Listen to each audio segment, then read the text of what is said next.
Global skill development mission में आपका स्वागत है। पिछले सेशन में हमने देखा था किस प्रकार हमने डिस्काउंट्स के बारे में जाना था। हमने ये भी देखा था डिस्काउंट 100 तरह के हैं, ट्रेड डिस्काउंट और कैश डिस्काउंट। दोनों में अंतर की जानकारी भी हमने पिछले सेशन में ली थी। इस सेशन में बात करते हैं हम ट्रेड डिस्काउंट के एग्जाम्पल के बारे में, लेकिन इससे पहले हमें एक एग्जाम्पल तैयार करना पड़ेगा। उसके लिए जो लेजर्स रिक्वायर्ड है वो यहाँ पे मैंने आपको दिखाए हैं, जिसमें कैपिटल अकाउंट चाहिए, आईडीबी बैंक का अकाउंट चाहिए, 2 हमारे क्रेडिटर्स हैं सीटेक और क्रिएटिव, 2 डेटर्स हैं ड्रोन कंप्यूटर, दीपल कंप्यूटर, 2 हमने परचेज अकाउंट्स लिए हैं इंट्रा और इंटरस्टेट परचेज के लिए, 2 हमने सेल्स अकाउंट लिए हैं इंट्रा और इंटरस्टेट सेल्स के लिए, 3 टैक्सेस के अकाउंट हैं और एक 14 और 15 नंबर पे हमने स्टॉक ग्रुप्स को क्रिएट किया है लैपटॉप और एचपी लैपटॉप, डेल लैपटॉप के साथ। इन सब अकाउंट्स को बनाने का पूरा प्रोसेस मैं पिछले वीडियोस में बता चुका हूं आपको, लेकिन यदि आपको किसी कारण से क्लियर नहीं हो रहा तो आप हमारे पहले शुरुआती वीडियोस जीएसटी के देखेंगे तो उसमें स्टेप बाय स्टेप सब कुछ क्लियर किया गया है। हालांकि इस सेशन में भी मैं इसका एक रिव्यू आपको दूंगा, लेकिन फिर भी अगर आप कंप्लीट देखना चाहते हैं तो पिछले वीडियोज़ को आप देख सकते हैं। अब हम बात करते हैं ट्रेड अकाउंट के एंट्रीज की। अब देखिए, सबसे पहले तो हमें ये जानना ज़रूरी है कि ट्रेड डिस्काउंट को कहीं भी बुक्स में एंटर नहीं किया जाता। तो अल्टीमेटली जो एक्चुअल प्राइस रहता है आफ्टर डिडक्टिंग डिस्काउंट को घटाने के बाद जो प्राइस रहता है उसी की डायरेक्ट एंट्री कर दी जाती है। आइए देखते हैं किस प्रकार से एंट्री की जाती है, और हम ये भी देखेंगे कि अकाउंट्स में यदि आपको इनवॉइस में रिफ्लेक्ट करना है वो डिस्काउंट, तो वो किस तरह से दिखा सकते हैं बुक्स में बिना रिकॉर्ड किए। अर्थात मैं अगर कस्टमर को दिखाना चाहता हूँ डिस्काउंट, तो वो किस तरह से दिखाऊंगा। हालांकि वह जो डिस्काउंट है किसी भी तरह से मेरे बुक्स में रिकॉर्ड नहीं होगा, केवल दिखाने के लिए वह इनवॉइस में रहेगा। अब इस पूरे सेशन में हम इसकी जानकारी लेने वाले हैं, लेकिन सबसे पहले मैं बताऊं ये जो एग्जांपल है आपका, इसमें क्या क्या चीज़ें हमें चाहिए। सबसे पहली एंट्री है, हमने कैपिटल इन्वेस्ट की है कैश के रूप में 10,000 रुपये, बैंक बैलेंस दिखाया गया है 1.5 लाख रुपये, 5 लैपटॉप परचेज़ किए गए हैं सीटेक अम्बाला से, हरियाणा से। इंट्रास्टेट परचेज़ है तो 10,000 रुपये प्रति लैपटॉप के सामने परचेज़ किया है। जीएसटी में सीजीएसटी एसजीएसटी 9% लगेगा। ये मैंने यहाँ पे सीजीएसटी और एसजीएसटी 4500 अमाउंट में दिखा दिया है। एक साथ को ही 5 लैपटॉप और खरीदे हैं क्रिएटिव कंप्यूटर से, लेकिन यह है इंटरस्टेट परचेज़ है 10,000 रुपये प्रति लैपटॉप के हिसाब से। इस पर आईजीएसटी लगेगा 18%, 9,000 रुपये मैंने दिखा दिया है इनपुट में। 2 तरीके की जो एंट्रीज़ हैं वो इम्पोर्टेंट है, जिनके ऊपर पूरा का पूरा ये सेशन क्रिएट किया गया है। 5 लैपटॉप एचपी कंप्यूटर के हमने 5 लैपटॉप्स एचपी कंपनी के हमने ड्रोन कंप्यूटर्स को बेचे हैं। ड्रोन कंप्यूटर अम्बाला हरियाणा की कंपनी है और इस कारण से यह इंट्रास्टेट सेल्स कहलाएगी। इस पे एसजीएसटी और सीजीएसटी चार्ज होगा। अब पॉइंट ये है कि जो हमने 12,000 रुपये प्रति लैपटॉप के हिसाब से बेचा है, 5 लैपटॉप का 60,000 रुपये बनता है, लेकिन इस पे ट्रेड डिस्काउंट दी गई है 2%। अब यदि लास्ट वाली लाइन देखें तो ऑफर ट्रेड डिस्काउंट 2%। अब इसको किस प्रकार से एंटर किया जाएगा, जैसे मैंने पहले बताया ट्रेड डिस्काउंट की एंट्री बुक्स में नहीं होती, तो इसको माइनस किया जाएगा 60,000 में से 1,200 रुपये को, और 58,800 रुपये की एंट्री की जाएगी अमाउंट में। इसी तरह से जो टैक्स रहेगा वो भी यहाँ पे ऑटोमेटिकली कम हो जाएगा, 5400 के बजाय 5,292 रुपये यहाँ पे टैक्स हो जाएगा। इसी तरह से 2 तारीख को 5 लैपटॉप एचपी कंप्यूटर के हमने दीपल कंप्यूटर्स को भी बेचे हैं। यह पार्टी जो है ये इंटरस्टेट पार्टी है, 13,000 रुपये प्रति लैपटॉप के सामने हमने बेचा है। इस पे भी 18% टैक्स लगेगा आईजीएसटी के रूप में। तो यहाँ पे ट्रेड डिस्काउंट 2% यहाँ भी दी गई है, तो 65,000 रुपये का जो ट्रेड डिस्काउंट बैठता है उसको लेस किया गया है। 1,300 रुपये के रूप में डिस्काउंट दिया गया है, 65,000 में से 1,300 रुपये कम करके 63,700 की एंट्री की गई है। तो जैसे मैंने पहले बताया कि ट्रेड डिस्काउंट की एंट्री को अकाउंट्स में नहीं दर्ज किया जाता या उसकी एंट्री नहीं की जाती, बट अगर आप चाहो तो दिखाने के लिए इनवॉइस में कि ये मैंने डिस्काउंट दिया है कस्टमर को, आप अमाउंट डिडक्ट करके दिखा सकते हो। तो आइए हम प्रैक्टिकली देखते हैं किस प्रकार इस सेक्शन में लेजर क्रिएट करेंगे और फिर देखेंगे किस प्रकार उसकी एंट्री भी करेंगे। इस एग्जाम्पल को समझाने के लिए मैंने एक अलग से कंपनी बनाई है, सिटी कंप्यूटर शॉप। अब इसमें गेटवे ऑफ टैली से हम पहले अकाउंट्स की जानकारी लेंगे, कौन कौन से अकाउंट्स हमारे पास है। आप अकाउंट्स इन्फो पे आ जाएं। देखिए, आपको ये सारे अकाउंट्स बनाने पड़ेंगे, जबकि मैंने पहले से क्रिएट कर रखे हैं, तो मैं लेजर्स पे जाकर आपको अल्टर में जाकर शो कर देता हूँ। बनाने कैसे हैं वो प्रोसेस भी यहाँ पे बता देता हूँ। अकाउंट्स की लिस्ट मैं आपको पहले से दिखा चुका हूँ, यहाँ पे मैं आपको एंटर करते ही बता दूंगा। कैपिटल को कैपिटल के अंतर्गत बनाया गया है, कुछ भी एक्स्ट्रा डिटेल नहीं है। CGST हमारे पास ड्यूटीज एंड टैक्सेस के अंतर्गत GST टैक्स है, सिलेक्ट करेंगे और उसके अंतर्गत सेंट्रल टैक्स है, क्योंकि CGST है तो सेंट्रल टैक्स के अंतर्गत इसको सेटअप करेंगे हम इसका। कोई भी हम परसेंटेज ऑफ कैलकुलेशन नहीं डाल रहे हैं, एक्स्ट्रा डिटेल कुछ भी नहीं डाल रहे हैं, एंटर कर देंगे। इसी तरह से SGST भी अकाउंट हम इसी तरह से बना लेंगे, सेम प्रोसेस है, बस हमें स्टेट टैक्स सेलेक्ट करना है यहाँ पे। IGST भी सेम है, बस इंटीग्रेटेड टैक्स सेलेक्ट करना है।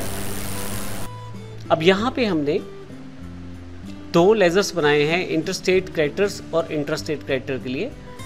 कैसे बनाने हैं ये मैं आपको बता देता हूँ। यहाँ पे सन्डी क्रेडिटर्स हमने अंडर हेड ले लिया है, जो ग्रुप है इसका, और बाकी इन्फॉर्मेशन यहाँ पूरी ठीक भरिएगा। पंजाब का ये डीलर लिया है मैंने, अल्टर डिटेल्स को येस करना पड़ेगा आपको, और प्रॉपर यहाँ पे विथ GST कोड यहाँ से पूरी इन्फॉर्मेशन आपको देनी पड़ेगी। इसी तरह से मैंने एक लोकल जो क्रेडिटर बनाया है सीटेक कंप्यूटर, और 2 डेटर्स बनाए हैं दीपल कंप्यूटर, और साथ में यहाँ पे ड्रोन कंप्यूटर्स। ड्रोन को भी मैं आपको दिखा देता हूँ, सेम प्रोसेस रहेगा। सभी डेटर्स कर दिया है, बाकी पूरी इन्फॉर्मेशन ज़रूर फिल कीजिएगा आप यहाँ पे। यस करते ही आप यहाँ पे पूरी की पूरी इन्फॉर्मेशन दे सकते हैं। और इसके अलावा हमने हमने 2 अकाउंट परचेज़ के बनाए हैं, purchase other state, purchase within state, और sales other state, sales within state. इन सब अकाउंट्स को आपको बनाना है इस पूरे सेक्शन में। अगर आप बारी बारी से सभी अकाउंट्स को बनाना चाहते हैं तो हमने इसके बारे में एक पूरी की पूरी वीडियोस पहले ही दे रखी हैं। आप उस कंप्लीट सीरीज़ को फॉलो करते हुए आसानी से देख पाएंगे कि किस प्रकार हम इन एंट्रीज़ को हम कर सकते हैं। मैं ऐसे एस्केप करके बाहर आ जाता हूँ, और अब बात करते हैं हमने यहाँ पे इन्वेंट्री सेक्शन की। इन्वेंट्री सेक्शन में मैंने यूनिट ऑफ मेजरमेंट पहले बनाया है। अगर आप देखें अल्टर पे पीसीज, सिंपल प्रोसेस है इसका। और इसके अलावा मैंने यहाँ पे स्टॉक ग्रुप बनाया है लैपटॉप के रूप में। अब ध्यान रखिएगा, एक ही जगह टेक्स्ट डिफाइन करना है पूरे के पूरे एग्जाम्पल में, वो मैंने यहाँ पे डिफाइन किया है। यस करें और यहाँ देखें टेक्स्ट आ रहा है। अगर आपके पास ये नीचे टेक्स्ट पूरे नहीं दिखाए जा रहे हैं तो F12 दबाकर आप यहाँ से कॉन्फ़िगर कर सकते हैं। लास्ट ऑप्शन आपको यस रखना है, तो आपके पास इंटीग्रेटेड, सेंट्रल और स्टेट तीनों टैक्सेस की जानकारी यहाँ पे आ जाएगी। मैं इसे सेव कर देता हूँ। लैपटॉप आइटम है तो 18% पे मैंने सेट किया है। फिर मुझे स्टॉक आइटम्स बनानी है। स्टॉक आइटम में मैंने केवल HP लैपटॉप बनाया है, और आप देखें यहाँ पे पीसीस गुड्स है सप्लाई, कहीं भी मैंने रेट डिफाइन नहीं किया है। हाँ, मैंने 20 यूनिट डिफाइन कर ली है इनिशियल क्वांटिटी अपने पास, ताकि जब मैं परचेज या सेल करूँ तो मेरे पास यूनिट्स अवेलेबल रहें। तो इस प्रकार मैंने स्टॉक आइटम्स बनाए हैं। अब हम बात करते हैं 2 इम्पोर्टेंट एंट्रीज़ की। जब हम डिस्काउंट देंगे तो उसको किस प्रकार से शो करने वाले हैं अपने बिल्स में, हालांकि बुक्स में रिकॉर्ड नहीं करेंगे। अब यहाँ पे मैं आपको ये एंट्री करके दिखाने वाला हूँ। जो हमने 5 लैपटॉप HP के ड्रोन कंप्यूटर्स को बेचे हैं उसकी एंट्री करके दिखाने वाला हूँ 12,000 रुपये प्रति लैपटॉप के हिसाब से। क्योंकि ये ट्रेड डिस्काउंट है तो डायरेक्टली आप इसको डिडक्ट कर सकते हैं और केवल 58,800 की एंट्री कर सकते हैं। तो पहली एंट्री हम डिडक्ट करके देखने वाले हैं, दूसरी हम देखेंगे कि किस प्रकार उसको इनवॉइस में शो करेंगे। तो आइए देखते हैं इस एंट्री को करके। इसके लिए सबसे पहले मैं अकाउंटिंग वाउचर्स पे चला जाता हूँ। यहाँ से सेल्स का वाउचर है मेरे पास 104। एक मैं रेफरेंस नंबर डाल देता हूँ। मुझे यह ड्रोन कंप्यूटर को बेचना है तो सिलेक्ट कर लेता हूँ अकाउंट। सारी डिटेल मैंने पहले से फिल करके रखी हुई है। अब यहाँ पे सेल्स इंट्रा अकाउंट मुझे सेलेक्ट करना है, क्योंकि राज्य के अंदर ही मैं सेल्स करने वाला हूँ, अपने हरियाणा के अंदर ही। HP की लैपटॉप है यहाँ पे। अब यहाँ देखें तो 5 लैपटॉप मैंने जो बेचे हैं वो 12,000 रुपये प्रति लैपटॉप है, लेकिन 2% डिस्काउंट के पश्चात 58,800 रुपये अमाउंट यहाँ रह जाता है। अब इसके लिए मैं यहाँ पे HP सेलेक्ट कर लेता हूँ। आप जब HP सेलेक्ट करेंगे और 5 आप पीस डालेंगे यहाँ पे, तो देखिए अमाउंट यहाँ पे 65,000 आ जाएगी। लेकिन मेरा जो अमाउंट है आफ्टर डिस्काउंट 58,800 रुपये है। मैं क्या कर सकता हूँ, डायरेक्टली यहाँ पे 58,800 रुपये लिख सकता हूँ। अब देखिएगा क्या फ़र्क पड़ता है। 13,000 रुपये प्रति लैपटॉप था, 58,800 डाला, खुद ही उसने 11,760 रुपये पर लैपटॉप का अमाउंट सेटल कर दिया। तो इस तरह से डायरेक्टली मैं एंट्री कर सकता हूँ। इसके साथ ही यहाँ पे मैं, क्योंकि इंट्रास्टेट है तो इस पर CGST और SGST जो है उसको भी यहाँ से सेटअप कर सकता हूँ। एंट्री फाइनली यस करना है मुझे और मेरे पास ये एंट्री फाइनलाइज हो जाती है। पहला तरीका हमारे पास ये है कि डायरेक्टली अमाउंट डिडक्टेड करके हम इसको एंटर कर लें। ये क्योंकि ट्रेड डिस्काउंट है। इसके देखने के लिए हम डिस्प्ले पे आते हैं और डे बुक पे आते हैं। हमने यहाँ पे केवल 2 ही बिल काटे हैं यहाँ पे सेल्स के, एक इंटरेस्टेड सेल है और एक इंटरेस्टेड सेल्स है। आइए यहाँ पे मैं आपको दिखाना चाहता हूँ कि किस प्रकार से हम इस डिस्काउंट को एंटर कर पाएंगे। यदि आप यहाँ एंटर करें तो हमने यहाँ पे इस सेल्स अकाउंट में पहले वाउचर में ड्रोन कंप्यूटर को हमने सेल्स किया है HP लैपटॉप 60,000 रुपये का, 12,000 रुपये प्रति लैपटॉप के हिसाब से 5 लैपटॉप बेचे हैं तो 60,000 रुपये बैठते हैं। लेकिन इस पर हमने डिस्काउंट सेल्स मेंशन किया है -10%। यह इसलिए मेंशन किया है ताकि कस्टमर को सेल्स पॉइंट में दिखाया जा सके कि उसको डिस्काउंट दिया गया है। इसके लिए हमने, ताकि हम यहाँ शो कर पाएँ, इसके लिए मैंने लेज़र्स अलग से क्रिएट किए हैं। अकाउंट्स इन्फो पे आप आ जाएँ, लेज़र्स पे आएँ, अल्टर पे आके मैं आपको दिखाना चाहता हूँ कि डिस्काउंट परचेज, डिस्काउंट सेल्स के नाम से 2 लेज़र्स अलग से मैंने बनाई हैं। डिस्काउंट सेल्स पे आते हैं हम यहाँ पे। यदि आप यहाँ देखें तो sales account, GST, based on value, ये सारी इन्फॉर्मेशन कुछ इस तरह से आपको फिट करनी पड़ेगी जो मैंने यहाँ पे दिखाई है। और फाइनली यहाँ पे एंटर करके आप ये डिस्काउंट सेल्स का अकाउंट बना सकते हैं। इसी तरह से डिस्काउंट परचेज़ का है, एंटर करके आप देख सकते हैं कि यहाँ पे परचेज अकाउंट्स के अंडर लिया गया है इसको। GST एप्लीकेबल नहीं है लेकिन एसेसिबल वैल्यूज़ में GST को यहाँ पे कैलकुलेट किया गया है। मैं इस करके वापस आता हूँ। अब यहाँ पे एंट्री देखते हैं ताकि आपको क्लियर हो जाए किस प्रकार से बिलिंग की गई है। डे बुक में, सेल्स बुक में मैंने सबसे पहले 101 रेफरेंस नंबर दिया है। ड्रोन कंप्यूटर इंट्रास्टेट पार्टी है, हरियाणा की पार्टी है। यहाँ से मैंने उसकी सारी डिटेल यहाँ पे फिल कर दी है। Sales within state, intra sales है तो यहाँ मैं टाइप कर देता हूँ सेल्स विद इन स्टेट, और या सेलेक्ट कर सकता हूँ अकाउंट, जैसे मैंने यहाँ पे सिलेक्ट कर लिया है। HP लैपटॉप 5 बेचे हैं, 12,000 रुपये प्रति लैपटॉप के हिसाब से 60,000 इसकी वैल्यू बैठती है। यहाँ देखें तो CGST जो है 5,292 और SGST है 5,292। अब ये एंट्री मैं एक बार दोबारा आपको करके दिखाना चाहता हूँ यहाँ पे। इसके लिए मैं Alt D प्रेस करता हूँ और यस कर देता हूँ, और फिर से यहाँ से मैं इस एंट्री को दोबारा करना चाहता हूँ तो मैं एस्केप करके काउंटिंग वॉचर्स पे आऊँगा। एंट्री इस करके दोबारा करनी है क्योंकि आपको क्लियर हो जाए कि किस प्रकार से हम डिस्काउंट यहाँ दिखाने वाले हैं। रेफरेंस नंबर हमने डाला है यहाँ पे, पार्टी का नाम लिया, क्योंकि इंट्रास्टेट सेल्स है तो यहाँ से मैं ड्रोन कंप्यूटर इंट्रास्टेट्स ले लेता हूँ। अकाउंट्स की बेसिक जानकारी पहले से उसमें फीड है। सेल्स लेज़र इंट्रा चुन लेता हूँ यहाँ से। HP लैपटॉप्स हैं 5 पीस, 13,000 रुपये के हिसाब से 65,000 रुपये इसने कैलकुलेट कर लिए हैं। क्योंकि इंट्रास्टेट सेल्स है तो CGST ऑटोमेटिकली कैलकुलेट हुआ है और SGST यहाँ ऑटोमेटिकली कैलकुलेट हो जाएगा। लेकिन अब अगर यहाँ पे मैं डिस्काउंट ऑफर करता हूँ तो उसका इफेक्ट भी यहाँ पे आपके सामने दिखाई देने वाला है। अगर मैं यहाँ पे डिस्काउंट सेल्स डाल दूँ और -2% डाल दूँ, यहाँ पे देखिए परसेंट खुद कैलकुलेट कर लिया है, तो आप देखेंगे कि वैल्यूज़ जो अभी दिखा रहा था 5,850 वह 5,733 हो गई है। यह इसने ऑटोमेटिकली किया है। तो सबसे बड़ा बेनिफिट यही रहता है कि जब आप डिस्काउंट से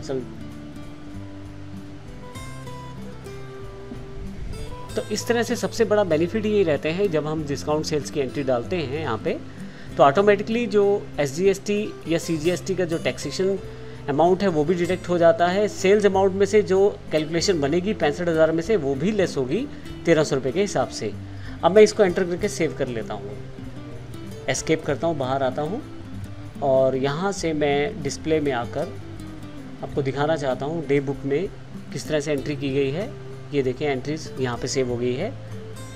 दूसरी जो एंट्री है वो भी यहाँ पे 1,300 रुपये के हिसाब से सेव है। अब एस्केप करते हुए मैं आता हूँ स्टैट्यूटरी रिपोर्ट्स पे, GSTR 1 पे। यहाँ पे आपको क्लियर हो जाएगा पूरा का पूरा इन्फॉर्मेशन। देखिए सेल्स अमाउंट जो ली गई है 65,000 नहीं ली गई, टैक्सेबल वैल्यू 63,700 रुपये ली गई है। और क्योंकि हमने ड्रोन कंप्यूटर को बेचा था माल तो उसकी एंट्री पहले दिखाता हूँ। सेंट्रल टैक्स अमाउंट अर्थात CGST जो है 5733 रुपये और सेल टैक्स अमाउंट भी 5733 रुपये है। एंटर करूँगा तो उसकी एंट्री आपके सामने आ जाएगी। एस्केप करके वापस आता हूँ। इसी तरह से यदि यही एंट्री आप डिस्काउंट के साथ शो करते हैं IGST के साथ तो वहाँ भी देखिए अमाउंट खुद सेटल की गई है। मैं वापस आता हूँ इस पर और मैं फिर से ये एंट्री भी दोबारा करके आपको दिखाना चाहता हूँ। डिस्प्ले पे आएँ, डे बुक पे, ये जो दूसरी एंट्री है इंटरस्टेट की, इसको मैं डिलीट कर देता हूँ यहाँ। ऑल्ट डी से आप इसे डिलीट कर सकते हैं। अब एस्केप करके वापस आता हूँ। अकाउंटिंग वाउचर्स पे सेल्स की एंट्री है, रेफरेंस नंबर डाल देता हूँ 102, एंटर। इंटरस्टेट मेरे पास ये डेटर है तो इसके लिए दीपल कंप्यूटर राजपुरा सेलेक्ट कर लेता हूँ। बेसिक डिटेल मैंने फिल की हुई है पहले से। सेल्स अदर स्टेट है तो इंटरस्टेट सेल्स का मैं लेज़र ले लेता हूँ। Name of item HP laptop है। 5 लैपटॉप 13,000 रुपये प्रति लैपटॉप के हिसाब से 65,000 रुपये। यहाँ पे हमारे पास जो टैक्स लगने वाला है वो है IGST, मैं सिलेक्ट कर लेता हूँ। 11,700 टोटल कैलकुलेशन आ गई। लेकिन अब 11,700 के अमाउंट पे यदि आप डिस्काउंट लागू करते हैं डिस्काउंट सेल्स में और -2% कर देता हूँ तो अब 11,700 की जगह 11,466 रुपये रह गया है। तो इस तरह से जब आप बिलिंग करते हैं तो डिस्काउंट शो करते ही यहाँ पे उसके अकॉर्डिंग ऑटो एडजस्ट हो जाता है और यहाँ पे आपको नेट अमाउंट्स भी शो करनी शुरू कर देता है टैली इसी इनवॉइस में। मैं सेव कर देता हूँ इसे और फिर से मैं GSTR देखने के लिए डिस्प्ले पे जाता हूँ। डे बुक, फिर से मैं GSTR देखने के लिए डिस्प्ले पे जाता हूँ और यहाँ से स्टैट्यूटरी रिपोर्ट्स खोल लेता हूँ। GSTR 1 में जाना है तो ये लें आपके पास। अब देखें आपके पास 11,466 है, जबकि 65,000 के साथ अमाउंट 11,700 बैठ रही थी। तो टैली ने आपके लिए इस तरह की चीज़ें बड़ी आसान कर दी हैं, जिससे कि आप ऑटोमेटिकली वहीं पे एंट्री करके दिखा सकते हैं और कस्टमर को भी शो कर सकते हैं कि डिस्काउंट उसको कितना मिला है। इस प्रकार ट्रेड डिस्काउंट की एंट्री हम अपने अकाउंट्स में कर सकते हैं। अगले सेशन में हम CD अर्थात कैश डिस्काउंट की बात करेंगे और उसकी एंट्री को करना सीखेंगे। धन्यवाद।